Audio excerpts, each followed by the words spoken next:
দলের সিদ্ধান্তের বাইরে গিয়ে জাতীয় নির্বাচনে স্বতন্ত্র প্রার্থী হয়ে লড়লে ব্যবস্থা নেওয়া হবে বলে জানিয়েছেন বিএনপির মহাসচিব মির্জা ফখরুল ইসলাম আলমগীর।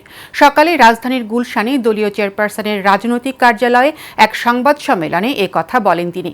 এ সময় বিএনপির স্থায়ী কমিটির সদস্য সালাউদ্দিন আহমেদ বলেন, বিএনপি ক্ষমতায় আসলে কুরআন সুন্নাহ বিরোধী কোনো আইন পাশ করা হবে না। মোশাররফ তালুকদারের ক্যামেরায় কাউসার আহমেদের রিপোর্ট।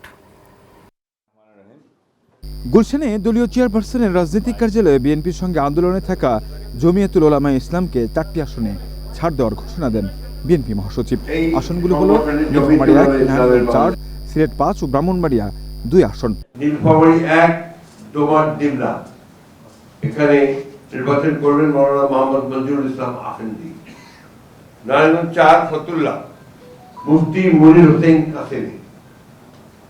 সিলেট 5 জকিগঞ্জ কানাইঘাট মাওলানা মোহাম্মদ উবাইদুল্লাহ ফারুক। ব্রাহ্মণবাড়িয়া 2 সরাইল সুগন মাওলানা জুনায়েদ আল হাবিব। এ সময় মির্জা ফখরুল বলেন, নির্বাচনের কার্যক্রম ব্যাহত করতে চক্রান্ত করছে একটি মহল, তাই দেশে নির্বাচনের পরিবেশ তৈরিতে সরকারকে আরও সচেতন হওয়ার আহ্বান জানান তিনি। ইতিমধ্যে আপনারা দেখেছেন যে এই ট্রানজিশনাল পিরিয়ডে সরকারের ব্যর্থতার কারণে আইন শৃঙ্খলা পরিস্থিতি যথেষ্ট অবনতি হয়েছে।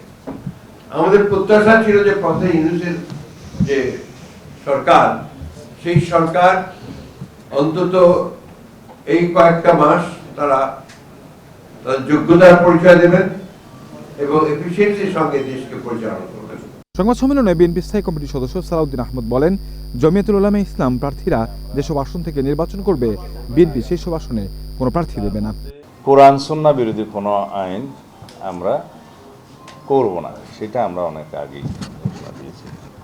আর কওমি লাইনের মাদ্রাসা থেকে যারা পাশ করবেন তাদের সর্বোচ্চ ডিগ্রি আছে সেই লাইনের, এবং সেই হিসাবে আমরা কিছুদিন আগে আমাদের কর্মসূচিতে অন্তর্ভুক্ত করেছি। সামনের নির্বাচনে ইশতেহারে থাকবে যে ইমাম, খতিব, মুয়াজ্জিব তাদের জন্য আমরা রাষ্ট্রীয় ভাতার ব্যবস্থা করব।